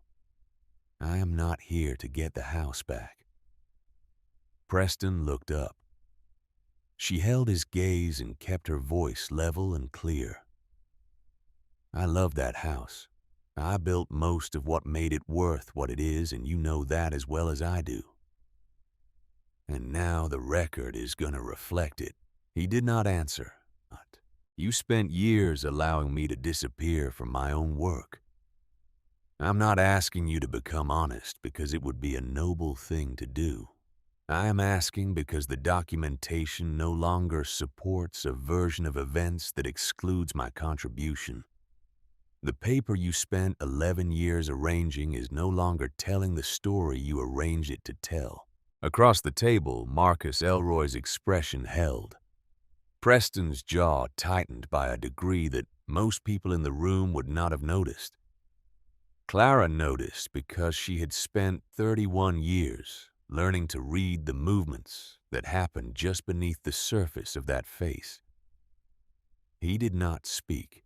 Outside the glass wall, the hallway carried its ordinary mid-morning traffic people, moving between offices with coffee cups and folders, conducting their own ordinary business. Inside the conference room, 31 years of a particular silence had finally arrived at the record it deserved. Marcus Elroy requested a recess. It lasted 19 minutes. When they returned, the fourth offer was on the table. The final settlement agreement arrived 8 days later, drafted by Lorraine's office and reviewed and revised twice before both parties signed. Clara sat with it at Ruth's kitchen table in the cabin on a quiet afternoon, the same table, the same light from the south window, the same creak audible behind the walls, and read every word of it before she touched the pen.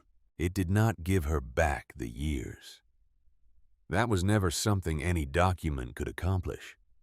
It did not restore the nights she had worked while Preston accumulated the credit, or the mornings she had spent acquiring skills that the official record of her marriage had chosen not to acknowledge. It did not return the younger woman who had stood in that kitchen in 1995 with paint on her left wrist and believed without any particular reason to doubt it that the honest and visible work of her hands would always speak clearly enough for itself. But it accomplished three things that were real, and that would remain in the record permanently beyond any future revision or reclassification. It provided financial compensation for Ruth Whitfield's separate family gift, formally recognized, specifically named, acknowledged as a contribution that had belonged to Clara alone and had never in any legal sense been marital property. It provided compensation for the documented restoration costs and the measurable value added to the Maple Ridge Road property, calculated from the records Ruth had preserved and the receipts that bore Clara's name. And it contained one sentence, a single sentence that had been negotiated word by word over the course of two separate review sessions that Lorraine had identified from very early in the process as the element worth fighting for, above any specific financial figure, because it was the element that could not be quietly adjusted or gradually reclassified or simply allowed to fade from significance over time. Clara Bennett made substantial documented contributions to the acquisition restoration and increased value of the property at Maple Ridge Road.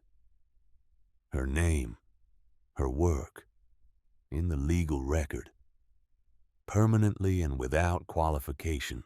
Preston signed first. His hand moved across the page with the smooth efficiency of a man who signs documents as a professional matter and brings no emotion to the mechanics of it. Marcus Elroy initialed the designated lines. Then Lorraine slid the agreement across to Clara, and Clara picked up the pen, and her hand was completely steady. In the hallway outside the conference room, the building had gone quiet between appointments. Preston was standing near the elevator when Clara came out, and for a moment the layout of the corridor placed them in a proximity that neither of them had sought. He was looking at the elevator doors. He did not look at her. She walked past him. There was nothing she wanted to say that the document had not already expressed more permanently than words could manage. There was no version of a final exchange that would add anything to what had just been established on paper and in the record. Some things conclude without requiring a closing statement. The silence between them in that hallway was not the silence of something unresolved. It was the silence of something that had been finished completely, and without remainder, the way a well-built room is finished. Nothing left undone, nothing left to add. She drove back to the cabin. In the weeks that followed, people she cared about raised the question she had anticipated. Francis Mills raised it gently in a phone call. Lorraine raised it carefully during their final meeting. Helen Carver, who had become something genuinely close to a friend through the course of all of this, asked it directly. Did Clara want to push for the house? Did she want to go back and stand in those rooms with the full weight of what she now had? Did she want to reclaim the place itself? Clara considered it honestly. Then, one afternoon, she drove south on the highway and took the exit for Maple Ridge Road, and slowed as she came down the street. The dogwood was in bloom, the pale purple that she had waited for every spring for 31 years, never quite managing to take it for granted. The front porch had been freshly painted. The new brass lock caught the afternoon light in the particular way that new hardware does. The house looked maintained and entirely indifferent, the way houses look when they have been reduced from homes to assets. The pain came up in her chest, and she let it come. She did not try to redirect it or rationalize it or reframe it into something less uncomfortable. It was real pain, honestly earned, and it was allowed to exist.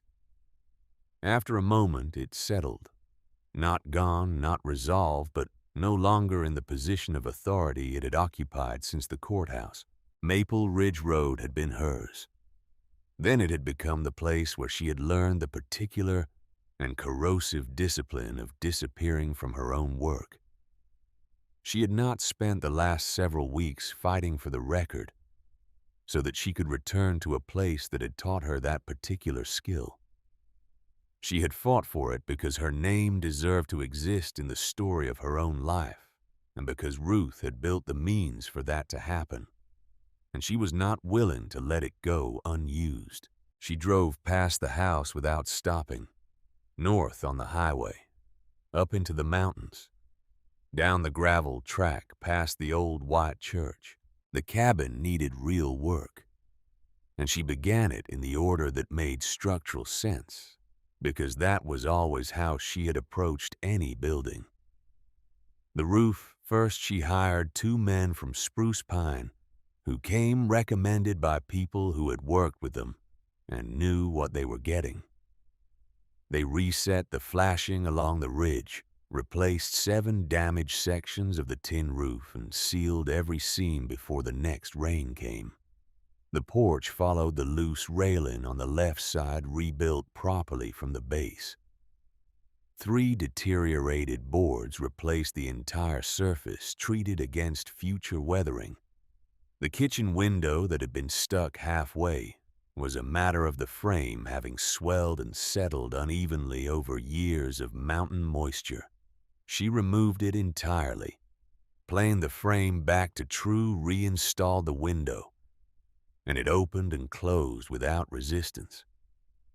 The old cook stove that had been in the cabin since before Clara could remember went out. She replaced it with a cast iron unit that was neither expensive nor new, but was solid and would function correctly for 40 years with proper care, which she intended to provide. She used the settlement carefully and deliberately, not to make the cabin into something other than what it had always been, but to make it fully and durably what it was. Ruth's kitchen table she sanded by hand with 4 progressively finer grits, and finished with a penetrating oil that fed the wood from within without filling the grain. And when the work was done, every scar and ring and crescent-shaped burn mark was still visible on the surface, still present, still part of what the table was. She had considered whether to try to remove them, and had decided against it, and not only because the work would have been technically demanding. They were the record of the table's history. A record was not a flaw. She had learned that lesson recently enough that it still felt new. She framed Ruth's letter, the 2 pages of careful handwriting slower at the bottom of the second page, but never losing its steadiness, and hung it beside the south-facing window where the morning light came through most cleanly. She transferred the tin box to a fireproof lockbox she purchased in Burnsville. She did not conceal it. She protected it. There was a difference between those 2 things that she had come to understand very precisely. By the first frost, the cabin had reliable heat and functioning light, and a kitchen that worked, and a porch that did not shift under her weight. She had established a long work table under the south window, found at an estate sale in Burnsville, solid oak, longer than she strictly needed. Exactly right. And organized along the adjacent wall, the shelves for her drafting tools and reference materials and the instruments she had carried in her car trunk through the whole preceding upheaval. Because some things you do not leave behind, even when you are permitted only 2 suitcases and a cedar chest. On the wall above the work table, she had mounted a county map and begun marking it. Structures she had driven past or been told about. Old buildings being misunderstood or neglected. Things with the specific appearance of places that had been abandoned rather than ruined locations where someone with the appropriate knowledge and the willingness to do the work correctly might accomplish something real and lasting. The calls started arriving before the first frost came. The first was from a neighbor 3 miles up the mountain road with a barn foundation that had been developing a problem for 2 years that he had been unable to identify. Clara went and looked at it and told him what it was and what it required, and he hired her to manage the repair. The second was a couple in Spruce Pine who had purchased an 1890s farmhouse they did not know how to begin addressing. They had been referred to her by Thomas Reed, who had apparently mentioned to someone that he had recently been in contact with a woman who knew how to read old buildings correctly. The third was a shop owner in Burnsville who wanted to convert the rear section of his commercial space into a small residence and needed someone to assess the existing structure and tell him honestly what was possible without dismantling what was working. They did not call Preston Bennett. They called her one morning in late November, almost 8 months after the night she had stood in the rain on Maple Ridge Road with 2 suitcases beside her feet. Clara was at the long work table under the south window with her coffee going cold and a set of hand-drawn plans spread in front of her for the Spruce Pine farmhouse project. The morning light came in at the angle she had not yet grown tired of moving across the floor from east to west, as the sun shifted and reaching the exact place where she had knelt to find the tin box, then continuing past it toward the far wall, changing color as it traveled from the cool, clear white of early morning into the warmer amber of mid-morning. And she had learned to follow it without consciously trying the way you follow the sound of the creek behind the building, absorbing it as a background condition of being in this specific place. The ashes in the grate were still faintly warm from the previous evening. The firewood stacked beside the door was down to the last third of the month's supply and would need to be replenished by the end of the week. Ruth's photograph rested on the shelf above the fireplace, the one Clara had found in the cedar chest, where Ruth was standing in the background of a Maple Ridge Road photograph. From the early years, not posing, not drawing attention to her presence, simply there, watching with the expression of someone who has already understood that what they are looking at is worth recording and has made the deliberate decision to witness it. Clara looked at the photograph for a long moment. She thought about what it had actually required. Not just the courage to fight once the documents were in hand, but the 30 years of quiet and unglamorous preparation that had made the fight possible at all. Ruth had not waited for the crisis before deciding what she believed. She had built the answer before the question fully existed. She had watched the legal system operate long enough to understand what it protected and what it did not. And then she had worked methodically within that understanding on behalf of someone she loved, one document at a time, one preserved receipt at a time, one quietly annotated photograph at a time. She had built the truth into a record because she had known from 30 years of courthouse experience that a record was what would last when nothing else did. That had been enough, more than enough. The phone rang an unfamiliar number, an area code she recognized as Mitchell County, the territory north of Yancey, the range of mountains beyond the mountains she could already see. Clara answered, a man's voice older, carrying the slight tentativeness of someone who is calling a person they know only by reputation and is not entirely certain their reason for calling will be considered sufficient. He had a farmhouse outside Bakersville. Perhaps 80 years old, he said, possibly more. Good bones, he had been told by someone, though he was honest enough to say he was not certain what that meant in practical terms. Someone had given him her name. Clara leaned back in her chair and looked out the south window at the clearing. The trees at the far edge were bare now, the rhododendron still holding its green underneath them. The sky above the ridgeline, the pale, clear, unapologetic blue of a mountain morning in late November. She knew what good bones meant. She had always known from the first afternoon she had stood in the kitchen on Maple Ridge Road and placed her hand flat on the old countertop and understood that the essential structure was still present, even when everything built around it had been neglected or ignored or allowed to deteriorate. Good bones meant that underneath the surface condition, underneath whatever damage, time, and inattention had accumulated, the thing was still holding.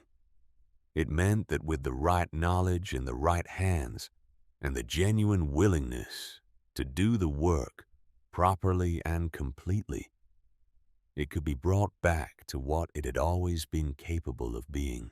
"Yes," she said, "I can come and look at it." She wrote down the address, set the phone on the table beside the spruce pine plans, and went back to the morning's work. The creek ran steadily behind the cabin. The light continued its slow arc across the floor. The coffee went cold in the way that coffee goes cold when you are fully absorbed in something and have simply forgotten that it exists. Preston Bennett kept Maple Ridge Road. He kept the front porch she had rebuilt board by board, and the kitchen floor she had chosen tile by tile, and the dogwood tree she had saved on a cold November Saturday, with a treatment she had researched specifically for that purpose, and the amber porch light she had found at a salvage shop in Black Mountain and cleaned every spring because she liked what it did to the evening light. He kept the house that the legal record had always designated as his, and that 31 years of Clara's attention and labor and knowledge had made into something worth the keeping. But he did not keep the truth.